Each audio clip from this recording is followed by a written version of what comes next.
नाम एंजल है। मुझे दोस्तों के साथ घूमना फिरना बहुत अच्छा लगता है। लोग मुझे परी बुलाते हैं। मैं बड़ी होने लगी। कॉलेज में पढ़ने वाले मेरे साथी अच्छे और अमीर घरों से आते थे। धीरे धीरे मुझे अपने गरीब होने का एहसास होने लगा। मैं भी अपने दोस्तों की तरह जिंदगी जीना चाहती थी। मैं हमेशा सोचती कि काश मैं भी एक अमीर घर में पैदा होती, लेकिन मैं इस बात का गुस्सा अपने पापा पर उतारती। जब पापा मुझे अपने ऑटो रिक्शा में छोड़ने आते तो मुझे बहुत बुरा लगता। कॉलेज में लोग मेरे बारे में क्या सोचेंगे, एक ऑटो रिक्शा ड्राइवर की बेटी। मुझे अपने पिता का कॉलेज आना बिल्कुल अच्छा नहीं लगता था। पापा आप यहीं पर रोक लीजिए, मैं यहीं से चली जाऊंगी। लेकिन यहाँ क्यों बेटा? मैंने कहा ना रुकिए। हेलो पूजा। हाय।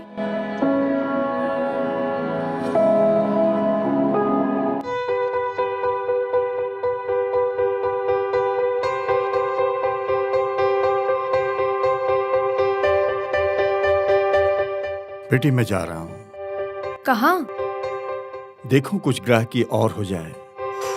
आजकल खर्च कुछ ज्यादा ही बढ़ गए हैं।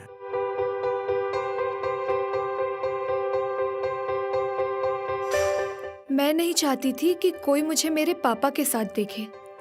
मेरे पापा मेरी जरूरतों को पूरा करने के लिए दिन रात मेहनत करते। मेरी ट्यूशन की फीस, कॉलेज की फीस, मेरी ड्रेस का खर्चा सब बढ़ने लगा। लेकिन मेरे पापा ने कभी भी किसी बात की कमी मुझे महसूस नहीं होने दी। मेरी बढ़ती जरूरतों को पूरा करने के लिए मेरे पापा ने रात को भी ऑटो रिक्शा चलाना शुरू कर दिया।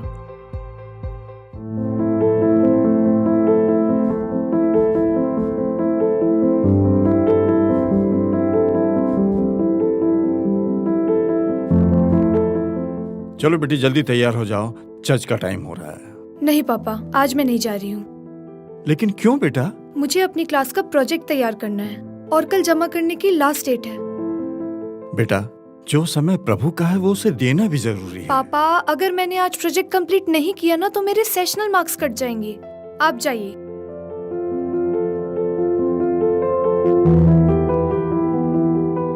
लेकिन मुझे पापा की तकलीफों से मानो कोई वास्ता ही नहीं था। मैं बात बात पर जिद करने लगी और आए दिन हर समय अपने पापा का अपमान करने लगी। मैंने अपने पापा को या तो बाइबल पढ़ते देखा है या फिर ऑटो रिक्शा चलाते देखा। मैंने उनके साथ चर्च जाना भी बंद कर दिया। मैं हर रविवार को कोई ना कोई बहाना बना देती और एक दिन मैंने यह साफ कह दिया कि ना तो मुझे उनसे कोई मतलब है ना ही कोई चर्च से। उसके बाद पापा ने मुझे चर्च जाने के लिए कभी नहीं कहा। मैं अपना सारा वक्त कॉलेज में अपने दोस्तों के साथ गुजारने लगी। मुझे घर आना बिल्कुल भी पसंद नहीं था। मुझे पापा से बात करना बहुत बुरा लगता था। मैं पापा के आने से पहले ही सोने का नाटक करती। पापा आते और मेरे सर पे हाथ रखकर दुआ करते और मुझ पर चादर उड़ाकर दबे पांव बाहर चले जाते। मैं फिर उठकर बैठ जाती। ठंड हो या गर्मी, पापा बरामदे में ही सोते थे।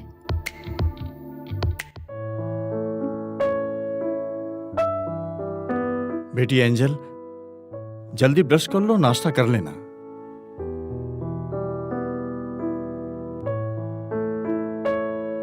मैंने तुम्हारा लंच तैयार कर दिया है, जरूर खा लेना। मैं ठीक 9:30 बजे आकर तुम्हें कॉलेज छोड़ दूंगा। अभी मैं जा रहा हूँ, पिंकी मैडम को उनके ऑफिस छोड़ना है।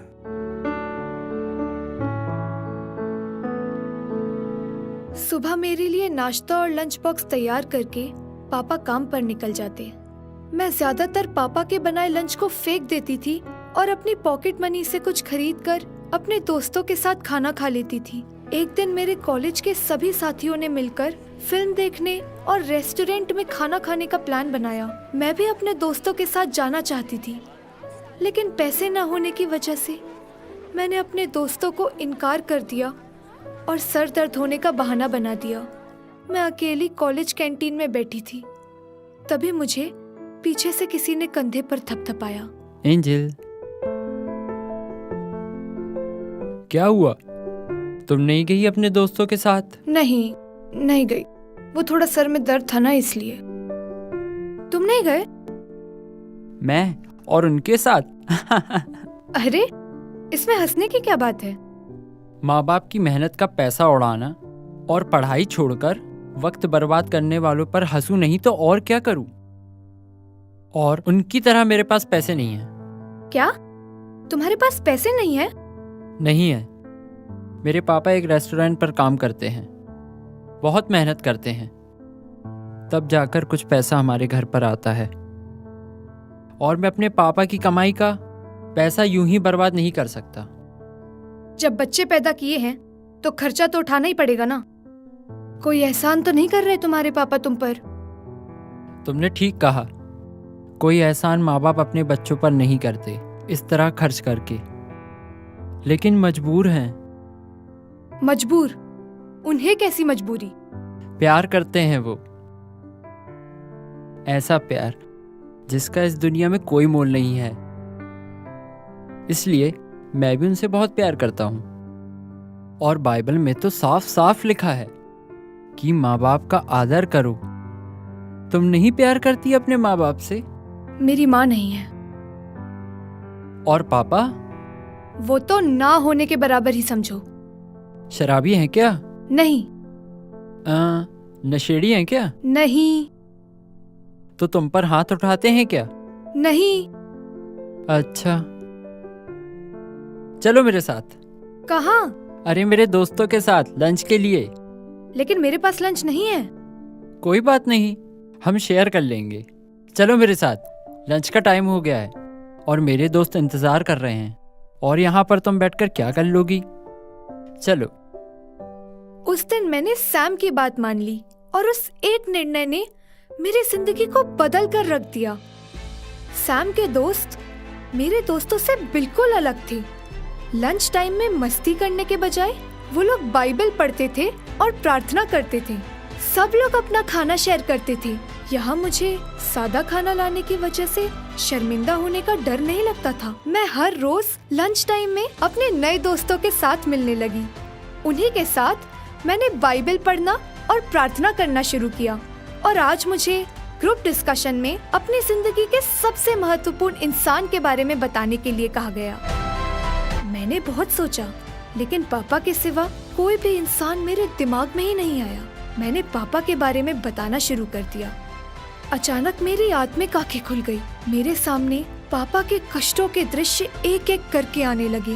पहली बार मुझे पापा के कष्टों और सैक्रिफाइस का एहसास हुआ और पहली बार पापा का अपमान करने के कारण मुझे आत्मग्लानि महसूस हुई और पापा के प्रति प्यार जागा।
वैसे तो मैं रोज अपने पापा से मिलती हूँ, लेकिन आज मैं अपने पापा से मिलने के लिए बहुत बेताब हूँ। आज मुझे एहसास हुआ है कि मेरे पापा ने मेरी खुशियों के लिए अपना सब कुछ कुर्बान कर दिया।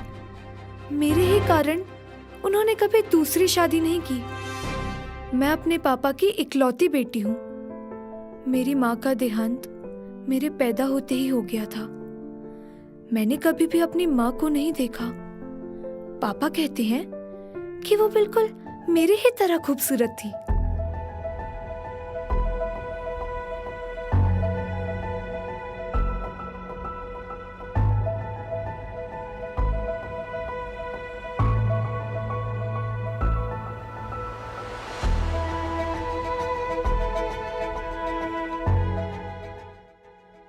ये सब कैसे हो गया?